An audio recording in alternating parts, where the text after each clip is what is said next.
Through this show, we strive to create a world where young individuals feel empowered to express themselves, where educators and students become partners in shaping the future, and where parents and young adults build bridges of understanding that span of generations.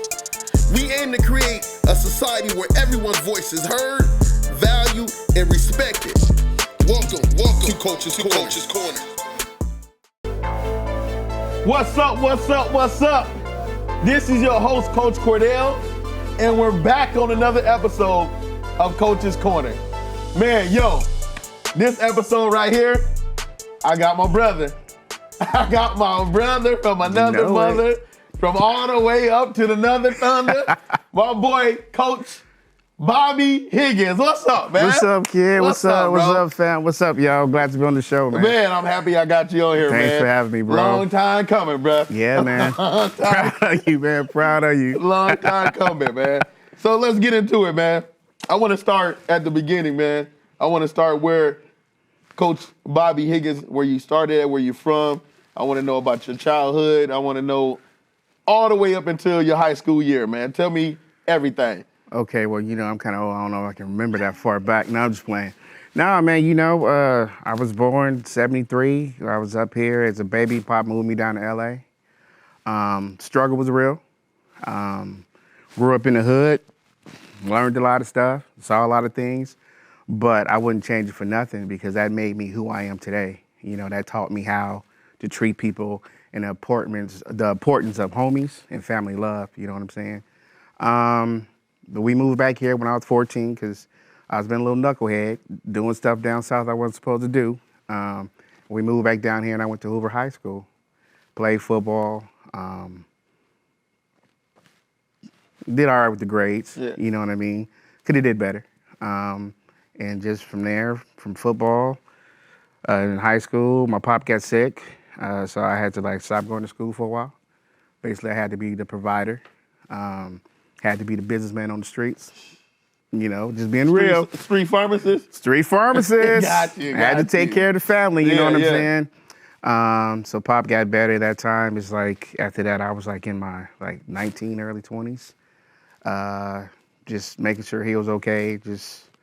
I was dibbling, dabbling in music, but then I was cooking all the time. I didn't know back in the day when my boys were kicking and Pop said, no, you gonna cook. I didn't know it was doing what I'm doing today. Yeah. But, we'll get to that later. But then, I met my baby, my high school sweetheart. I'm blessed. I married my high school sweetheart. Okay.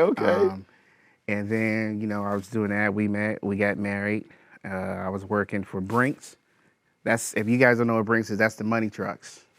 Driving the money trucks. They let you drive the money truck? Pretty much. I was in the wreck. You know what I'm saying? I was in the wreck. I flipped and burnt the truck. Man, it wasn't my fault, though. But yeah, it's they was paying me $740. Dang. Hauling all that money. Hauling all that money. But when I got married, and I was I got to make a change. And so God bless, I went from being a high school dropout to a cop within a year. Oh. Yeah. And it's funny where I became a cop. I was never growing up I want to be a cop. No, I was I need to go to school. And my buddy was going afterwards. So I was yeah, you take the test, I take the test. But I passed. And I saw a big line hey, what everybody stood in line for? It was a test to get in the police academy. Dang. So yeah, I got in and I was a So cop you didn't need a high school diploma back then? Well, I went back to school and got my diploma real quick. And then I did that. You got into so basically when you got into the police force, it was like a job. I need a job real quick. Or was it something man, I want to give back to my community. I want to, what made you even go into that area of work? The real talk, the pay was good and I had a family to take care of. Yeah. You know what I'm saying? But when I became a cop, I would always say something to the youth out there because being a cop on the street, basically you see everybody at their worst, And sometimes you just got to speak life into them. Yeah. You know what I mean? Because you can have one family, they grandparents and this and that, they've been arrested. It's just ongoing cycle. Yeah. But when you come one, I used to just come hey, I want some ice cream and this and that. And I just started talking to him man, you seem like you can run track. You know what I mean? Yeah. And they started doing that, and it was just started changing their life. You know, my first gig, I was with Tulare County Sheriff, and I was in the jail. One deputy, 127 inmates. Dang. So you gotta learn how to talk with respect, because they could have turned around and got my ass anytime they wanted to. Right. You know, but by me talking to them and always saying something good to them, man, you're gonna be all right. I see you still got good in you. That's, you know, a lot of them left and they didn't come back. And a lot of them on the streets, I see them, they like, man, you gave me life, because you never judged me, and you always spoke good things about me. I could have come to you and messed around with you. You wasn't the man. Yeah. You know what I mean? Because I'm like, hell, shit. The only reason why I'm not over there is because my mom and my grandpa's and my grandma's prayers. You know what I'm saying? Yeah. So when you went from so when did you retire from the being an officer? It was 2000. I want to say, 2010. 2010, and then you jumped into what after that? Well, after that, I just was wanting to spend time with my family, because being a police officer, you never there for your family. I missed a lot. I missed a lot of the boys' baseball championship games, and I missed a lot. It's like I go to work, like Jacob, for instance. I go to work, he in his bassinet, you know, he's still in it, and I come back, he crawling. Then I go to work, I come back, they walk and they meet me at the front door. I miss so much. And I remember one time for Christmas, Josh forgot everything on the tree, but he was upset. I'm like, what's wrong? I don't have you. Bro, that's all I needed. Yeah. You know what I mean? I'm like, it's no job worth not being in my family's life. Right. So for a while, I was just with them, you know, going to their practices and stuff like that. So when did you start becoming a coach? Was you forced into being a coach? Because I know you was running the what team was that? Avengers. Avengers, yeah.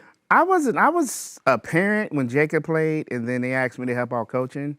And then afterwards, it was like, well, the president was leaving. They wanted me to be the president, you know. I shouldn't have took the president thing, but I learned a lot. Yeah. But I think being a coach, you know, the coach used to tell me all the time, even when I was in high school, that I was always encouraging people. And I think being a coach, you have to encourage people. Right. Basically, being a coach, you're speaking life into people. Yeah. You know what I mean? So I guess basically all my life, man. But when I was a cop, I was like, you know, I was like coaching, like speak to these people, give them a chance. Yeah. You know, because it's too much. I know what it's like being a youth, and I'm pretty sure you too, you know too, you can relate, and you getting judged when they don't even know you. Right. You know what I'm saying? Yeah. I remember going to church one time, I'm like, do you have a tie? No, I don't have a tie. Don't the Bible say come as you are? What do you need a tie for? Yeah. You know, I just know how that felt, so that's when I started coaching and speaking life into the youth. And I know, because I've been with you, and you're a different type of coach though. That's the thing. Like you got you got on the board coaches, and you got coaches that kids love to come talk to, come to be around, tell all the stories, tell everything they're going through to you. How did you get that role? You know what I'm saying? You know what? Basically, just being who God made me to be and just being there. You know what I mean? First thing you got to do with youth is let them know you can trust you. They can trust you. Yeah. And you don't judge them. I mean, like, how can I judge anybody knowing the crap I did when I was a kid? Yeah. You know what I mean? And knowing how it feels to be alone and you just need somebody to talk to. They always felt comfortable around me because you know me, I'm cool with anybody. Right. And I always tell them, first thing you knew when we was coaching together, first thing we'd tell them, no such thing as can't. Mm-hmm.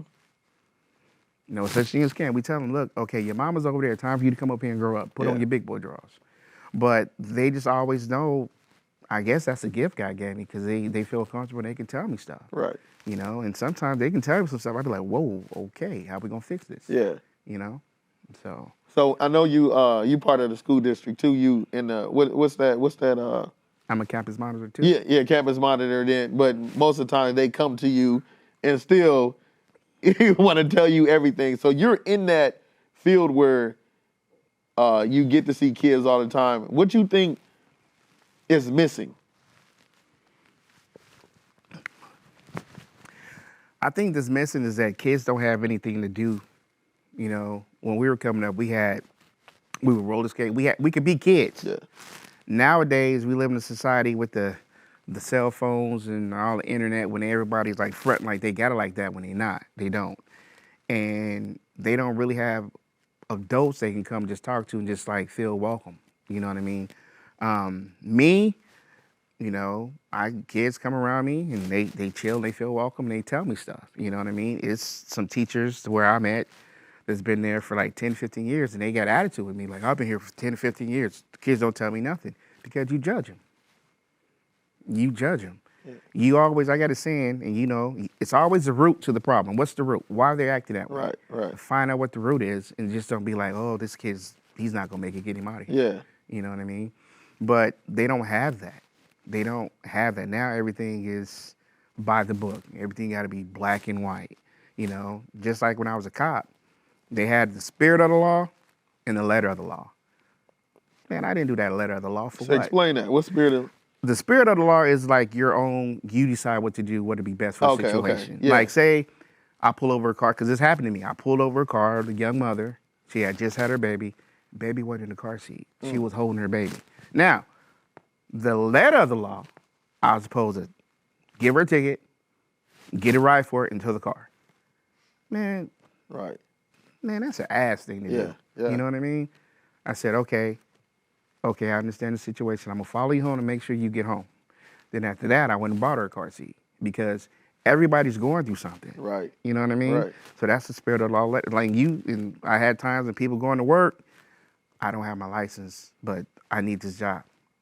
Okay, go to work and come back home. Yeah. Because everybody got something to go through. Right. You know, and that was me. That was the kind of cop I was. Some guys didn't like it.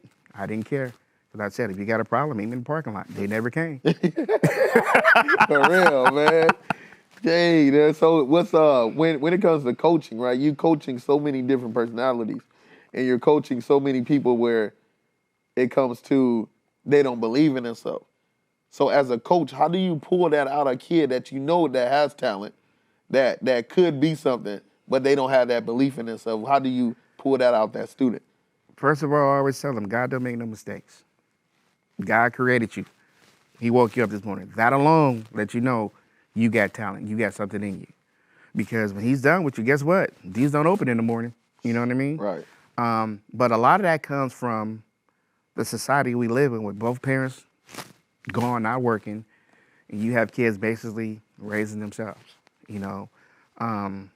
Like I was told the other day, a young lady, I was like, what's wrong with you? You seem bothered. And she was like, well, my dad ain't spoke to me in 2 weeks. My mom ain't spoke to me. I'm like, what's going on? It's all about work. And then it's me. So we gotta pour into our youth, you know, and it sometimes it gets them, and sometimes I gotta go to my arms and be like, woo. But we don't have that anymore. When we were coming up, even we would like have family time, probably like get your ass up to the table and eat with me, or go to the store with me, or go fishing or something. Yeah, right. They don't do that nowadays. Nowadays, it's like, look, you got this house, you got this car. What are you complaining about? You know? And so you got to let them see that talent because they have, when your parents don't pay you any mind, you already got low self-esteem. Right. And being a coach, you got to get that greatness out of them. One thing that you knew that we hated, well, I really hate, when I'm talking to you, don't look down. Remember, don't look down. Don't be on my sidelines with your hands in your pockets. Right. You laughing, but I'm like, Yeah. because to me, I tell them that's a telltale sign of insecurity. Yeah. If you can't look a man in his eye, okay, you weak. Your hands in your pocket, oh, I don't know why I'm here. Come on, you got to believe in yourself. Yeah. And when you give them permission, because a lot of times we got to get, it's like Nicole said all the time, hey, basically you give that person permission. You know, like, I want to play basketball, you know?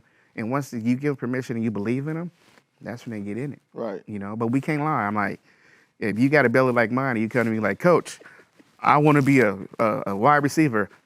No, get your ass on that line and block. And that's real though. And that's real. As a coach, you know, you have these kids, man. My dad said I'm a quarterback. Your dad lied to you. Your dad lied to you, man. So I know exactly. You know, we have 45 wide receivers. I'm like, dude, your belly bigger than mine. Get your ass over that line and block. Right.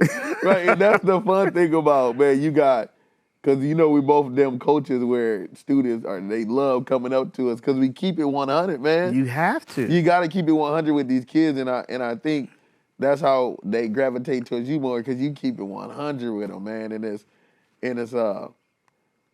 And it's crazy because if you look at, I'm gonna ask you this: when you go to, because you did football and then you went softball with all girls. Mm-hmm. So, and I can just imagine the stuff that you was hearing over there.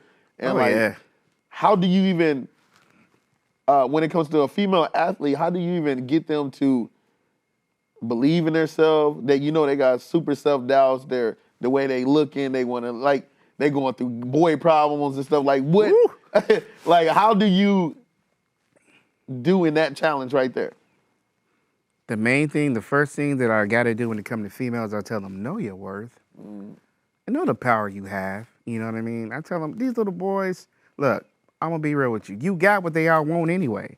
You have the power to control it. One day, girl is happy. Next day, I just lost the love of my life. You only met him for like 2 weeks. You don't, Yeah. But that and self-esteem, because, softball, you got some corn-fed ones. You got some I don't know how else to say it. You got some thin ones, you got some short ones. But I told them, I said, look, it's always somebody for everybody. You know what I mean? Everybody got their preference. Like everybody, we all love to eat, but we all don't like the same food. Yeah. You know what I mean? Me, I hate okra. I hate okra. But you got people, I love fried okra. What's wrong with you? That's your business, it ain't mine. Right, you know? And everybody like everyone. But I'm like, as long as you stay in your lane and know that you're beautifully and wonderfully made, because when God made you, he didn't make a mistake. Right. You're gonna be cool. Yeah. That's the main thing. Like, know your worth. Oh, my boyfriend's being mean to me. And so what? Do you know how many dudes is out there? I'm like, okay. Yeah. I don't like her because she looked at my boyfriend. You not married? It makes no difference. Right. And I said, when you get grown, you still gonna get people looking at you sideways. Yeah. But it's just when you get our age, we don't give a damn. That's true. That's true, man. And then you deal with imagery too. So basically like the image of what society think a female should look like or a boy should look like. Because you got some of these kids that want to lift so heavy, they want to be on roids and everything too. So when they come to you and ask you like a personal question like that, man, how can I, you see them. We see the athletes on the daily. Like, boy, what is you on? You know what I'm saying? Like, how could you be able to speak sense into them? Like, hey, it's not okay. Like, you're too. I just tell them, like, look, man, society so many youth is living in a microwave world. Oh my gosh. They're living in a microwave world. Me, I'm known for my barbecue. Everybody loves my barbecue. What would it taste like if I get a slab of ribs and put it in a microwave? That's going to be some rubbery, nasty crap. Yep. And I'm like, just because it looks good now, it's going to catch up with you in the end. It's going to catch up. I know a guy who was doing roids. Now he got to wear a special kind of shirt because he got some titties. Oh, can I say titties on your show? You can. Oh, my bad. We're going to edit that part out. You good. I'm just wanting to know. I know Nicole laughing at me, but whatever. But he got breasts. Yeah. And his dad is mad at the world, but I'm like, you had him on these cycles, and he still didn't start. Right. Everybody want everything so quickly, and you got to work hard for it. You know what I mean? People see Nicole, I want to look like Nicole. That's 10 years of hard work. I want to barbecue like you. Okay, I started when I was 12. I'm 49 now. You have to have the patience and work hard. You got to work hard, and they want it now. Yeah. Now. You know what I mean? And taking that stuff in your body, anything that is not made of God, it's going to catch up with you. It's going to catch up with you. You know what I mean? And he got that T-shirt, he mad at the world. First of all, I'm like, if a kid is 13 to 14, he don't need to be taking nothing anyway. Taking nothing. Truthfully, he don't even need to be drinking protein or nothing. Yeah. You know what I mean? And like the guys you're telling me about, they look good now. But I'm like, okay, you look good in high school, but look, you short. You the same height as me. Yeah. Everybody else is going to go on, and when you go to college. Everybody the same size, or bigger. Yeah. You know what I'm saying? Yeah. One asked me, you think I'm going to be a starting running back in college? No, you'll be a wrestler, but when you get to college, It's different, you know. So that's what I'm trying to tell them, but you know, hopefully they'll realize. In the district you in, man, you deal with a lot of parents that's got money over there. You know what I'm saying? They got money over there. Oh, but yeah. it's a gap though. Like I found out it's a big gap from you got the wealthy kids and then you got the kids that don't have, you know what I'm saying, barely catch the bus to school and everything. So how you deal with that when it comes to that big of a gap? It's that right there is tricky because we have the kids that got the brand new cars and walk around like they it. Yeah. You know I wanted to say something else, but I'm trying to be right. And then you got the kids, because over there, where I work at over there by North, you got a lot of group homes over there. So you got a lot of kids from the group homes. They come from nothing. And when they come and go on campus at Clovis North, they be looking around and they see me, they come to me real quick because they can relate to me. Yeah. They like, I'm not used to this. Yeah. I'm not used to this. You know, I'm getting off the bus, I'm seeing this dude roll up in the Benz and he looking at me. You know, like the other day, this dude walking around in some $2,000 shoes to school. You know what I mean? He like, I got on Champions. You know, I got my raw specials on. Right. But I just tell him, that don't mean nothing. Right. He ain't better than you. You know, that's kind of like something dressed up and it's still, you ain't nothing. Yeah. You know, I'm like, dude, you great in your own way. It's all about where you come from and what you believe yourself is. You know, we got a lot of people that walking around with money and this and that, and they miserable. Miserable, yeah, man. They are miserable. You know, guys like, I got a mansion, I got my Mercedes. How come I'm not happy? What do you want to be? Right. Well, I wanna wrestle and play basketball, but I got to be a doctor. Are they gonna cut me off? So I said, bro, you know what? Have you ever heard that you can still be in prison and not be in prison? And he looked at me and said, because that's what you are. You got a lot of these kids with money and stuff. They're miserable because they're in prison. They're doing what the parents want them to do. That's not what they want to do. Right. You know, I'd be a dick. Oh, sorry, another one. Because I was a cop, if I forced my two sons to be cops, hell no. Yeah. I don't want you to do that crap. Some of the shit I seen and stuff. Oh, damn it. Sorry.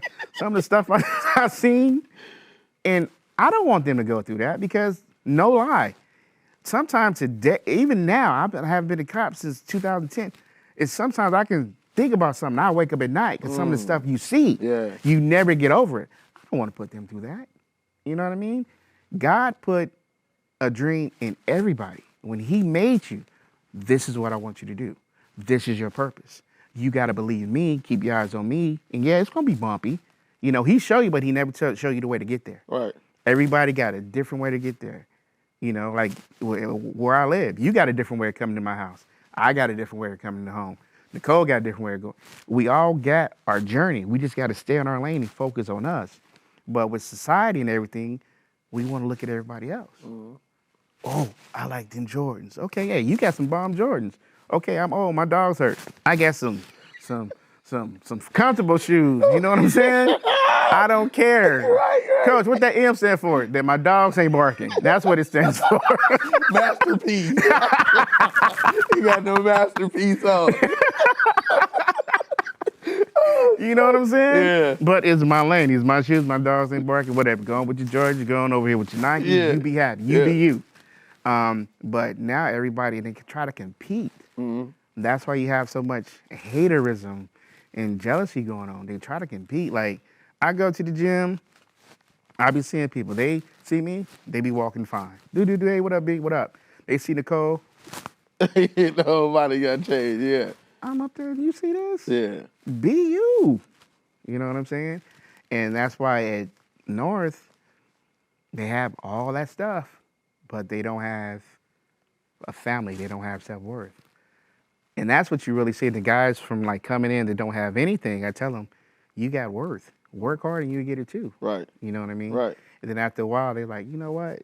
They get with it. They find out. Yeah. Some of them, they like, I got to get out of here. Yeah. You know what I mean? And that's what I noticed too. I told you this before, where when I'm at Fresno Unified, and then I go to Clovis Unified, and then one of the homies, he asked me, what's the difference between us over here and them over there? I said, they got survivor skills and you guys got life skills. Your life is already getting set for you guys. These kids every single day got to wake up and see how they going to eat, what they got to put on, you know what I'm saying? If they got to juke, you know what I'm saying? You don't know what gangs they running into. So they got to survive every day. And he was like, dang, I never thought about it like that. You know what I'm saying? And it's just a whole different world right across the bridge. You know what I'm saying? Like you West Side, Fresno? Dorothy. You know what I'm saying? So when I moved there, they was like, don't go on that side of Fresno. You know what I'm saying? But I went over there and spoke at that school, and it was just, I was just over there like, dang, man, these kids don't see no future outside of this. Yeah, it's true. It's true, man. And when you go and you speak life to them and let them know it's life other than this. Yeah. You know, I know a kid who's never been to Christmas Tree Lane, and he live on the west. He's like, you mean the one on Kearney? No. Dang. The one on Van Ness. The one in Clovis. Oh, we don't go to Clovis. Bro.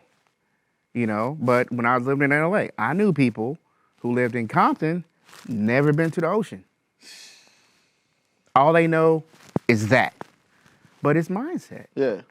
It's mindset. That's why when you choose to do better, that's when you're going to have people who don't want you to grow. Oh, you know, you a coon, you a sellout.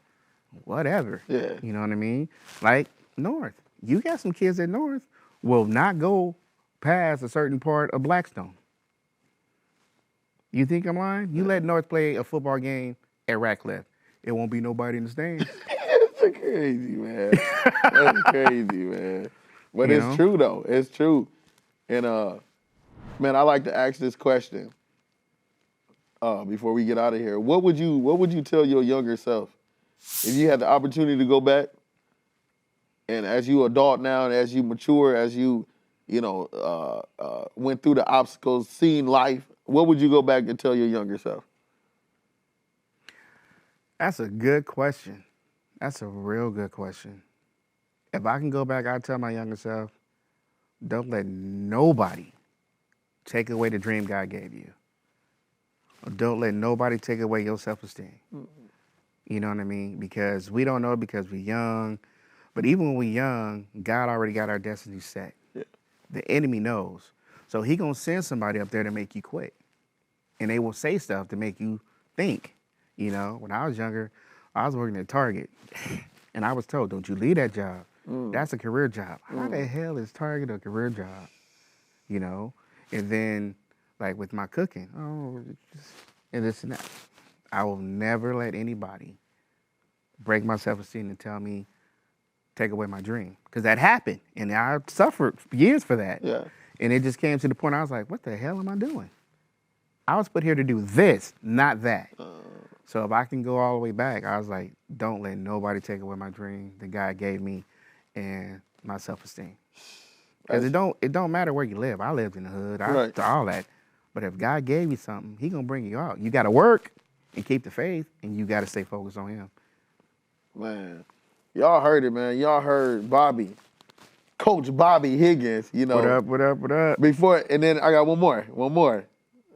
What would you tell the next group of generation that's coming up right now behind us? Like, give them something motivating, inspirational, like, give them something that they should hear. Keep God first. Work hard. Work hard for your dream. Work hard for what you want. Don't try to get anything quick.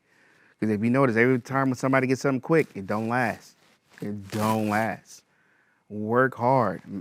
Main example is today's music. You know what I mean? Yeah, you get one hit single. Oh, that's it. And you don't hear about it no more. Yep. But you got James Brown, Marvin Gaye, who worked hard. They gone, but their music is still here. Yeah. Gladys Knight sold out last night. Yep. You know what I mean? Work hard. Keep God first. And you'll get to your blessing. You got to be disciplined, and you got to work hard. And stay in your lane. I mean, if your name is Ben, don't try to live like Steve or Sam. Do what Ben do. Like Bobby, he'll tell you, I do what Bobby do. I don't care. He does what Bobby does. I don't care. He do not care. That's why I love this, man. Hey, before we leave, though, I want them to know, man, hey, when it comes to this HiggiBear barbecue, hey, this is a person Game, hey, tell them how they can give you your information, give all that before let them know. Look at me on my YouTube channel, HiggiBear Barbecue. Type it in, it'll come up. We're doing episodes. He's on some of my episodes. We made what do you make, a cheeseburger or something? Yeah, cheeseburger, yeah. Yeah, so get into that. And then my website, HiggiBear Barbecue Sauce. You can get the HiggiBear sauce, sweet and spicy, whatever you want. And we just do it. Like, I've been queuing since I was 12. So I love to queue. I don't do the Traeger. Sorry, I'm old school, charcoal and wood. That's all I know. You know what I mean? So check it out. We got some episodes we dropping. We got 5 episodes we dropping. It should be. We're getting edited right now, so it'll be there for a little bit. Cool, man. Hey, bro, appreciate you coming on the show. Love man. you, bro. Proud of you. Love, man. Love. So, hey, that's it, you guys. Thank you for watching Coach's Corner. This is your host, Coach Cordell. We out of here. Let's go. Cool, man.